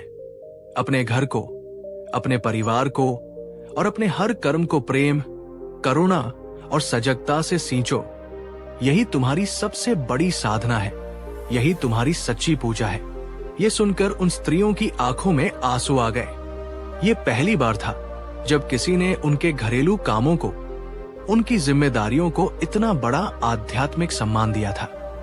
उन्हें लगा जैसे उनके जीवन को एक नया अर्थ, एक नई गरिमा मिल गई हो। बुद्ध की शिक्षाएं केवल सांत्वना नहीं देती थी, वे लोगों को उनकी गलतियों का आईना भी दिखाती थी, पर बहुत ही प्रेमपूर्ण तरीके से। एक ऐसी ही महिला थी राधा। वो एक धनी व्यापारी की पत्नी थी और उसे अपने रूप सौंदर्य पर बहुत गर्व था। वो अपना अधिकांश समय महंगे वस्त्र और आभूषण पहनने और मंदिरों में जाकर ये प्रार्थना करने में बिताती थी कि उसका सौंदर्य हमेशा बना रहे। लेकिन घर में वह अपने सेवकों और परिवारजनों से बहुत कठोरता और अहंकार से बात करती थी।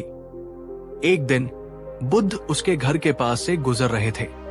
राधा ने बुद्ध को प्रणाम किया और पूछा, भगवान, मैं इतनी पूजा अर्चना करती हूँ ताकि मैं हमेशा सुंदर दिखूं। क्या कोई ऐसा उपाय है जिससे मेरा ये सौंदर्य कभी खत्म न हो? बुद्ध ने राधा की ओर देखा और कहा, राधा, तुम बाहर के फूलों से अपने शरीर को तो सजाती हो, पर क्या तुमने कभी अपने मन के बगीचे को सजाने का प्रयास किया है? ये बाहरी सौंदर्य तो 4 दिन का है, ये बीमारी और बुढ़ापे के साथ ढल जाएगा। असली और स्थायी सौंदर्य तुम्हारे भीतर है। राधा ने पूछा, वो कौन सा सौंदर्य है भगवान? बुद्ध ने कहा, तुम्हारे मन की दया तुम्हारा सबसे सुंदर आभूषण है। तुम्हारी वाणी की मिठास तुम्हारा सबसे सुगंधित इत्र है और तुम्हारा शांत और प्रेमपूर्ण स्वभाव तुम्हारा सबसे कीमती वस्त्र है। जब तुम अपने घर में अपने परिवार और अपने सेवकों के साथ प्रेम और समझदारी से पेश आओगी, जब तुम्हारे कर्मों से दूसरों को खुशी मिलेगी, तब तुम्हारे चेहरे पर जो चमक आएगी वो किसी भी श्रृंगार से कहीं अधिक सुंदर होगी। वही असली पूजा है और वही असली सौंदर्य है। राधा को अपनी भूल का एहसास हुआ। उसने समझ लिया कि सच्ची सुंदरता और सच्ची पूजा बाहरी दिखावे में नहीं, बल्कि आंतरिक गुणों और अच्छे व्यवहार में है। उस दिन से उसके जीवन में एक बड़ा परिवर्तन आया। दोस्तों, क्या ये सीख आज भी हमारे लिए उतनी ही महत्वपूर्ण नहीं है? हम अक्सर बाहरी सुंदरता और दिखावे पर कितना समय और पैसा खर्च करते हैं, पर अपने भीतरी मन को सुंदर बनाने के लिए हम कितना प्रयास करते हैं? अब सवाल ये उठता है कि बुद्ध ने गृहस्थों को ध्यान का अभ्यास कैसे सिखाया, जबकि उनके पास समय की कमी थी। बुद्ध बहुत व्यावहारिक थे। उन्होंने गृहस्थों को जंगल में जाकर घंटों समाधि लगाने के लिए नहीं कहा। उन्होंने उन्हें सरल और छोटी छोटी तकनीकें दी जिन्हें वे अपने दैनिक जीवन में अपना सकते थे। वे कहते थे, 1. श्वास की सजगता। दिन में जब भी कुछ पल मिले, चाहे सुबह बिस्तर से उठने के बाद या रात को सोने से पहले या दिन में काम के बीच में, बस 5 मिनट के लिए शांति से बैठ जाओ। अपनी आंखें बंद करो और अपना पूरा ध्यान अपनी आती जाती श्वास पर लगाओ। कुछ और करने की जरूरत नहीं, बस अपनी श्वास को देखो। ये छोटा सा अभ्यास तुम्हारे बिखरे हुए मन को इकट्ठा करेगा और तुम्हें अद्भुत शांति देगा। 2. कर्म सजगता। जब तुम कोई भी काम कर रहे हो, चाहे खाना बना रहे हो, चल रहे हो या अपना ऑफिस का काम कर रहे हो, उसे पूरे होश और जागरूकता के साथ करो। तुम्हारा मन उस समय केवल उसी काम में होना चाहिए, न कि अतीत की चिंताओं या भविष्य की योजनाओं में। जब तुम अपने हर छोटे छोटे कर्म को पूरे ध्यान से करते हो, तो वही कर्म ध्यान बन जाता है। 3. मैत्री ध्यान। रात को सोने से पहले कुछ पल बैठकर अपने परिवार, अपने मित्रों, अपने पड़ोसियों और फिर धीरे धीरे सारे संसार के प्राणियों के प्रति मंगल कामना और प्रेम के विचार भेजो। सभी सुखी हो, सभी निरोगी हो, सभी का मंगल हो। ये अभ्यास तुम्हारे मन से घृणा, ईर्ष्या और नकारात्मकता को निकालकर उसे प्रेम और करुणा से भर देगा। दोस्तों, अब एक सवाल आपसे, क्या आप आज रात सोने से पहले सिर्फ 2 मिनट के लिए इस मैत्री ध्यान का अभ्यास करने का संकल्प ले सकते हैं? ये बहुत ही शक्तिशाली अभ्यास है। अगर हाँ, तो नीचे कमेंट में लिखिए, मैं बुद्ध की सीख अपनाऊंगा। आपका ये संकल्प आपको याद दिलाएगा। अंत में बुद्ध ने गृहस्थों और स्त्रियों को समझाया कि उनकी सर्वोच्च पूजा है करुणा और सेवा। उन्होंने कहा, अगर तुम केवल मंदिर जाओ, पूजा करो और लौटकर अपने दुखी पड़ोसी का हाल तक न पूछो, तो तुम्हारी पूजा अधूरी है। लेकिन अगर तुम मंदिर नहीं भी जा पाते, पर अपने पड़ोसी के दुख में उसका साथ देते हो, तो तुमने सबसे बड़ी पूजा कर ली। एक महिला ने पूछा, गुरुदेव, हमारे पास तो धन दौलत नहीं है, हम कैसे दान करें, कैसे सेवा करें? बुद्ध ने उत्तर दिया, पुत्री, दान केवल धन का नहीं होता। अगर तुम किसी को अपना थोड़ा सा समय देते हो, उसकी बात सुनते हो, तो ये समय का दान है। अगर तुम किसी डरे हुए को अभय देते हो, उसे साहस बंधाते हो, तो ये अभ्यदान है। अगर तुम किसी अज्ञानी को सही ज्ञान या सलाह देते हो, तो ये ज्ञानदान है। और सबसे बढ़कर, अगर तुम सभी के प्रति अपने मन में प्रेम और मैत्री का भाव रखते हो, तो ये महादान है। बुद्ध ने समझाया कि गृहस्थ जीवन में रहते हुए अपने परिवार, अपने पड़ोसियों और अपने समाज के प्रति अपनी जिम्मेदारियों को प्रेम और करुणा से निभाना ही सबसे बड़ी पूजा है। दोस्तों, क्या आपको भी लगता है कि करुणा और सेवा ही असली पूजा है? अगर हाँ, तो इस वीडियो को अपने सभी व्हाट्सएप ग्रुप्स में शेयर करें, ताकि ये सुंदर संदेश हर घर, हर परिवार तक पहुंच सके। दोस्तों, तो आज के इस एपिसोड में हमने देखा कि बुद्ध ने साधारण गृहस्थों और स्त्रियों को मुक्ति का कितना सरल, सुंदर और व्यावहारिक मार्ग दिखाया। उन्होंने हमें सिखाया कि आध्यात्मिकता के लिए घर परिवार छोड़ने की जरूरत नहीं है। अपने घर को ही प्रेम और शांति से एक मंदिर बनाया जा सकता है। पूजा सम्मानजनक है, लेकिन सच्ची पूजा अपने कर्मों को शुद्धि और ईमानदारी से करने में है। ध्यान और मन की शांति हर व्यक्ति का अधिकार है, और इसे अपनी व्यस्त दिनचर्या में भी अभ्यास किया जा सकता है। दूसरों के निस्वार्थ सेवा और करुणा ही एक गृहस्थ की सबसे बड़ी पूजा और सबसे बड़ा यज्ञ है। याद रखिए दोस्तों, बुद्ध का संदेश हमें हमारी जिम्मेदारियों से भगाना नहीं, बल्कि उन्हें और भी सुंदर और सार्थक ढंग से निभाना सिखाता है। असली पूजा मन में होती है, केवल हाथों से नहीं। मंदिर में दीपक जरूर जलाइए, पर उससे पहले अपने मन का और अपने घर का अंधेरा मिटाइए। चौथे एपिसोड में हमने देखा कि कैसे बुद्ध ने साधारण गृहस्थों और स्त्रियों के जीवन में ध्यान और पूजा का सच्चा अर्थ स्थापित किया। आज हमारी ये यात्रा अपने सबसे महत्वपूर्ण, सबसे भावुक और सबसे गहन पड़ाव पर आप पहुंची है। ये इस सीरीज का अंतिम एपिसोड है। आज हम जानेंगे कि जब तथागत गौतम बुद्ध ने ये जान लिया कि उनका इस धरती पर समय अब पूरा हो रहा है, तो उन्होंने अपने अंतिम दिनों में अपने प्रिय शिष्यों और साधकों को क्या विशेष शिक्षा दी। वो कौन सा अंतिम संदेश था जिसे वे आने वाली हजारों पीढ़ियों के लिए छोड़कर जाना चाहते थे? पूजा, कर्म और ध्यान के बारे में उनका अंतिम निष्कर्ष क्या था? ये एपिसोड बहुत खास है दोस्तों। ये केवल ज्ञान नहीं, बल्कि एक विरासत है। ये वो अंतिम मशाल है जिसे बुद्ध ने हमें सौंपा। ये सीख इतनी गहरी और प्रभावशाली है कि अगर हम इसे अपने जीवन में अपना लें, तो हमारा जीवन, हमारी मृत्यु और हमारा हर क्षण रूपांतरित हो सकता है। तो मैं आपसे विनम्र निवेदन करता हूं, इस अंतिम अध्याय को पूरे हृदय और पूरी चेतना के साथ अनुभव कीजिएगा। चलिए चलते हैं उस अंतिम यात्रा पर, जहां बुद्ध अपने भौतिक शरीर का त्याग कर महापरिनिर्वाण की ओर अग्रसर हो रहे थे। दोस्तों, बुद्ध ने लगभग 45 वर्षों तक अनथक रूप से गांव-गांव, नगर-नगर पैदल चलकर लोगों को दुख से मुक्ति का मार्ग दिखाया। अब उनका शरीर 80 वर्ष का हो चुका था और वो जर्जर हो रहा था। बुद्ध जानते थे कि उनका इस पृथ्वी पर निर्धारित समय अब सीमित है। वे अपनी अंतिम यात्रा पर थे, वैशाली से कुशीनारा की ओर। उनके साथ उनके सबसे प्रिय शिष्य आनंद और अन्य भिक्षु चल रहे थे। मार्ग में वे एक स्थान पर विश्राम के लिए रुके। उनका शरीर थक चुका था, पर उनका मन आकाश की तरह निर्मल और शांत था। शिष्यों के चेहरे पर उदासी और चिंता थी। वे जानते थे कि उनके गुरु, उनके मार्गदर्शक अब उन्हें छोड़कर जाने वाले हैं।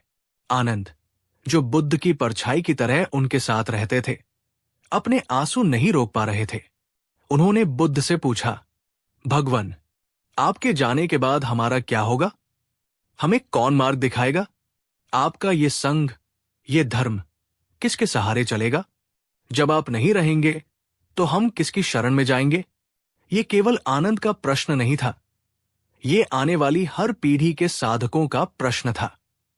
बुद्ध ने आनंद की ओर करुणा से देखा और वो ऐतिहासिक शब्द कहे जो उनकी शिक्षाओं का सार है।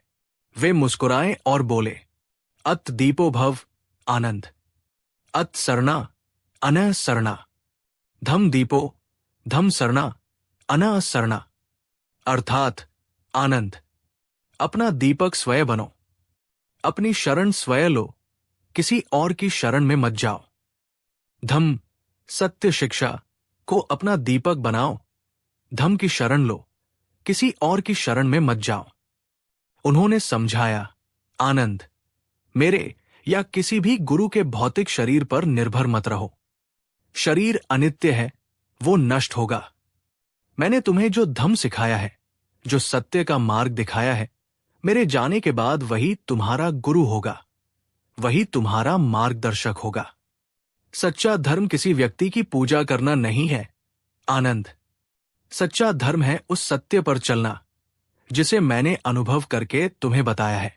सत्य तुम्हारे भीतर है, उसे अपने भीतर ही खोजो।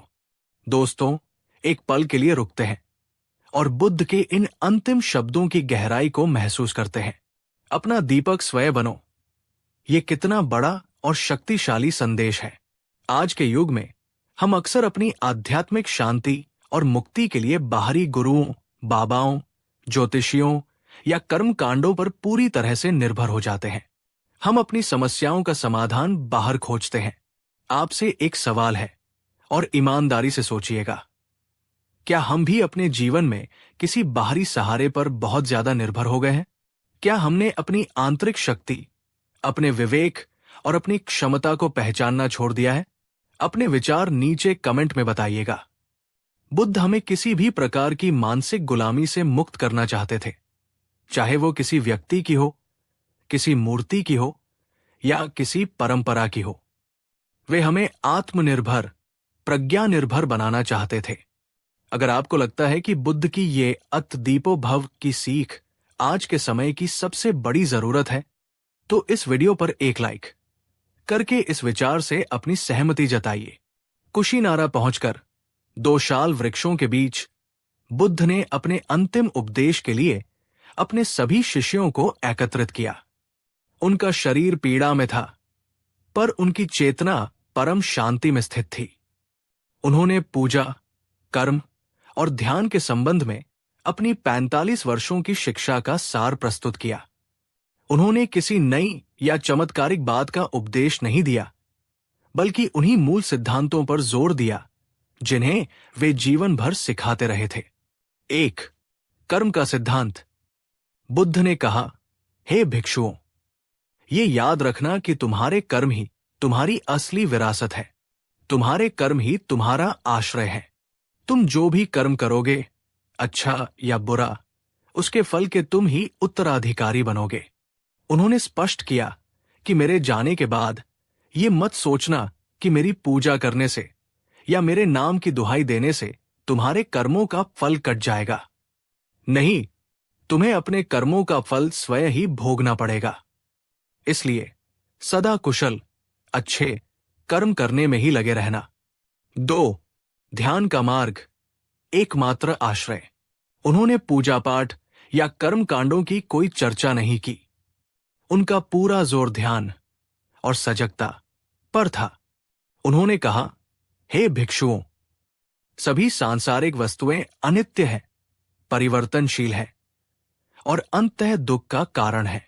इस दुख से मुक्ति का एकमात्र मार्ग है आर्य अष्टांगिक मार्ग पर चलना और विशेष रूप से सम्यक स्मृति, सही सजगता और सम्यक समाधि, सही ध्यान का अभ्यास करना। उन्होंने समझाया कि ध्यान ही वह प्रक्रिया है जिससे तुम अपने मन के विकारों, राग, द्वेष, मोह को जड़ से उखाड़ सकते हो। यही मन की शुद्धि का और निर्वाण तक पहुंचने का एकमात्र सीधा राजमार्ग है। 3. पूजा पर अंतिम शब्द, प्रतीकों का सम्मान, सत्य का आचरण। उस समय आनंद ने उनसे एक और महत्वपूर्ण प्रश्न पूछा। भगवान, आपके जाने के बाद हम आपके भौतिक अवशेषों, रेलिक्स का क्या करें? आपकी पूजा कैसे करें? ये एक ऐसा क्षण था जहां बुद्ध आसानी से अपनी मूर्ति पूजा या भव्य स्मारकों के निर्माण का आदेश दे सकते थे, पर उन्होंने जो कहा वो हैरान करने वाला था। बुद्ध ने कहा, आनंद, तुम तथागत के शरीर की पूजा की चिंता में मत पड़ो। तुम अपने कल्याण के लिए, अपनी मुक्ति के लिए प्रयास करो। उन्होंने आगे समझाया, जो गृहस्थ श्रद्धा रखना चाहें वे मेरे अवशेषों पर स्तूप बनाकर पूजा कर सकते हैं। ये उनके चित्त में प्रसन्नता और श्रद्धा उत्पन्न करेगा।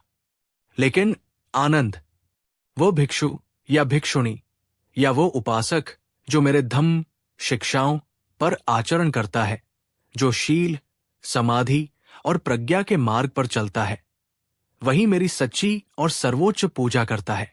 दोस्तों, बुद्ध के इन शब्दों को फिर से सुनिए। उन्होंने बाहरी पूजा को मना नहीं किया, उसे श्रद्धा का एक माध्यम माना, पर उन्होंने स्पष्ट कर दिया कि उनकी असली पूजा उनकी मूर्ति पर फूल चढ़ाना नहीं, बल्कि उनकी शिक्षाओं पर चलना है। ये एक बहुत ही गहरी बात है। क्या हम भी अपने आराध्यों की सच्ची पूजा कर रहे हैं या केवल बाहरी कर्मकांडों में उलझे हैं? अगर बुद्ध की ये बात आपके दिल को छू गई है तो इस वीडियो को अपने उन सभी दोस्तों और परिवारजनों के साथ शेयर करें जो धार्मिक हैं, ताकि वे भी पूजा के इस गहरे अर्थ को समझ सकें। बुद्ध अपने महापरिनिर्वाण की अंतिम घड़ियों में थे। उनका शरीर अत्यंत क्षीण हो चुका था और वे किसी से बात करने की स्थिति में नहीं थे। आनंद किसी को भी उनके पास नहीं आने दे रहे थे। उसी समय सुभद्र नाम का एक बहुत ही वृद्ध तपस्वी वहां पहुंचा। उसने सुना था कि बुद्ध आज रात्रि को परिनिर्वाण प्राप्त करने वाले हैं। उसके मन में कुछ गहरे दार्शनिक संदेह थे जिन्हें वो वर्षों से हल नहीं कर पाया था। उसे लगा कि केवल बुद्ध ही उसके संदेहों का निवारण कर सकते हैं। उसने आनंद से बुद्ध से मिलने की बहुत विनती की, पर आनंद ने कहा, नहीं, तथागत बहुत थके हुए हैं, अब उन्हें कष्ट मत दो। लेकिन बुद्ध, जो अपनी पीड़ा में भी परम करुणा की अवस्था में थे, उन्होंने सुभद्र की आवाज सुन ली। उन्होंने आनंद को बुलाया और कहा, आनंद, सुभद्र को रोको मत, उसे आने दो। वो ज्ञान की प्यास से आया है, मुझे कष्ट देने के लिए नहीं। ये अंतिम व्यक्ति है जिसे मुझे दीक्षित करना है। सुभद्र को अंदर आने की अनुमति मिली। वो बुद्ध के पास बैठा और उसने अपने सारे संदेह उनके सामने रखे। बुद्ध ने अपने क्षीण शरीर के बावजूद पूरी ऊर्जा और स्पष्टता के साथ उसे आर्य अष्टांगिक मार्ग का उपदेश दिया। बुद्ध की वाणी सुनकर सुभद्र के सारे संदेह मिट गए। उसका चित्त निर्मल हो गया और वो उसी क्षण प्रज्ञा को उपलब्ध हो गया। वो बुद्ध का अंतिम शिष्य बना। ये घटना हमें क्या सिखाती है दोस्तों? ये सिखाती है कि बुद्ध के लिए अंत तक उनकी सबसे बड़ी पूजा क्या थी? करुणा और ज्ञान का दान। अपने महापरिनिर्वाण की पीड़ा में भी उन्होंने एक भटकती हुई आत्मा का कल्याण करने को ही अपना परम धर्म समझा। उन्होंने ये नहीं कहा कि मुझे अकेला छोड़ दो, मुझे प्रार्थना करने दो। उन्होंने अपनी अंतिम श्वास तक सेवा और करुणा का मार्ग नहीं छोड़ा। बुद्ध के इस अंतिम कृत्य से आपको क्या प्रेरणा मिलती है? क्या सच्ची आध्यात्मिकता अपने लिए शांति खोजना है या अपनी पीड़ा में भी दूसरों के दुख को दूर करने का प्रयास करना है? कमेंट में अपने विचार जरूर लिखें। अब वो अंतिम क्षण आ गया था। बुद्ध ने अपने सभी भिक्षुओं को संबोधित किया और पूछा, हे भिक्षुओं, क्या किसी को बुद्ध धम्म या संत के बारे में कोई संदेह है? क्या मार्ग के बारे में कोई प्रश्न है? अभी पूछ लो, ताकि बाद में तुम्हें पश्चाताप न हो। सभा में पूर्ण शांति थी। किसी ने कोई प्रश्न नहीं किया, क्योंकि बुद्ध ने अपने जीवन में सब कुछ बहुत स्पष्ट रूप से समझा दिया था। तब बुद्ध ने अपने अंतिम शब्द कहे, जो इस पूरी सीरीज का और उनकी पूरी शिक्षा का निचोड़ है। उन्होंने कहा, सभी संस्कार, सभी निर्मित वस्तुएं नश्वर हैं, क्षयधर्मी हैं। प्रमाद मत करना, लगन के साथ अपनी मुक्ति के लिए प्रयास करते रहना। प्रमाद मत करना, ये उनका अंतिम संदेश था। आलस्य मत करना, सजगता मत खोना, अपने लक्ष्य को मत भूलना। इन शब्दों को कहने के बाद बुद्ध ध्यान की विभिन्न अवस्थाओं से गुजरते हुए परम शांति में, महापरिनिर्वाण में लीन हो गए। उन्होंने भौतिक शरीर का त्याग कर दिया, पर उनका धम्म, उनकी शिक्षा हमेशा के लिए अमर हो गई। दोस्तों, उनके अंतिम शब्दों में कहीं भी पूजा, यज्ञ या किसी देवता का उल्लेख नहीं था। उनका अंतिम संदेश था आत्म प्रयास, सजगता और निरंतर साधना। दोस्तों, आज हमारी ये 5 एपिसोड की यात्रा अपने समापन पर है। हमने बुद्ध के जीवन और उनकी शिक्षाओं के एक बहुत ही महत्वपूर्ण और अक्सर गलत समझे जाने वाले पहलू को जानने का प्रयास किया। तो इस पूरी सीरीज का सार क्या है? बुद्ध ने पूजा पाठ से दूरी क्यों बनाई? अंतिम निष्कर्ष यही है। 1. बुद्ध ने पूजा को कभी नकारा नहीं।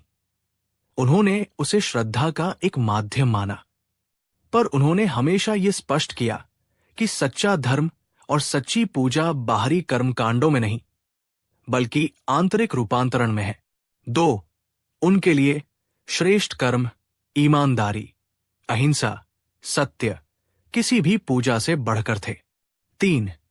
उनके लिए ध्यान, मन को साधना ही सर्वोच्च पूजा थी, क्योंकि यही हमें दुख के मूल कारण तृष्णा से मुक्त करता है। 4. उनके लिए करुणा, दूसरों की निस्वार्थ सेवा ही ईश्वर की सबसे जीवंत पूजा थी। 5. और उनका अंतिम संदेश था कि हमारी मुक्ति किसी बाहरी शक्ति पर नहीं, बल्कि हमारे अपने निरंतर प्रयास, अपमाद पर निर्भर करती है। बुद्ध का मार्ग निर्भरता का नहीं, आत्मनिर्भरता का है। वे हमें अनुयायी नहीं, बल्कि स्वयं एक बुद्ध, जागृत व्यक्ति बनने के लिए प्रेरित करते हैं। दोस्तों, अगर इस पूरी 5 एपिसोड की सीरीज ने आपके मन को छुआ है, आपके किसी भ्रम को तोड़ा है, या आपको जीवन को देखने का एक नया दृष्टिकोण दिया है, तो हमारी ये मेहनत सफल हुई। इस सीरीज के प्रति अपने प्रेम को दर्शाने के लिए इस अंतिम एपिसोड को एक लाइक जरूर कीजिएगा। नीचे कमेंट में हमें यह जरूर बताएं कि इन 5 एपिसोड में से आपको सबसे ज्यादा किस एपिसोड ने और किस शिक्षा ने प्रभावित किया। आपके अनुभव जानना हमारे लिए बहुत महत्वपूर्ण है, और इस पूरी सीरीज के ज्ञान को एक मशाल की तरह आगे बढ़ाने के लिए इसे अपने सभी दोस्तों और परिवारजनों के साथ शेयर करें। और यदि आप भविष्य में भी ऐसी ही गहरी जीवन बदल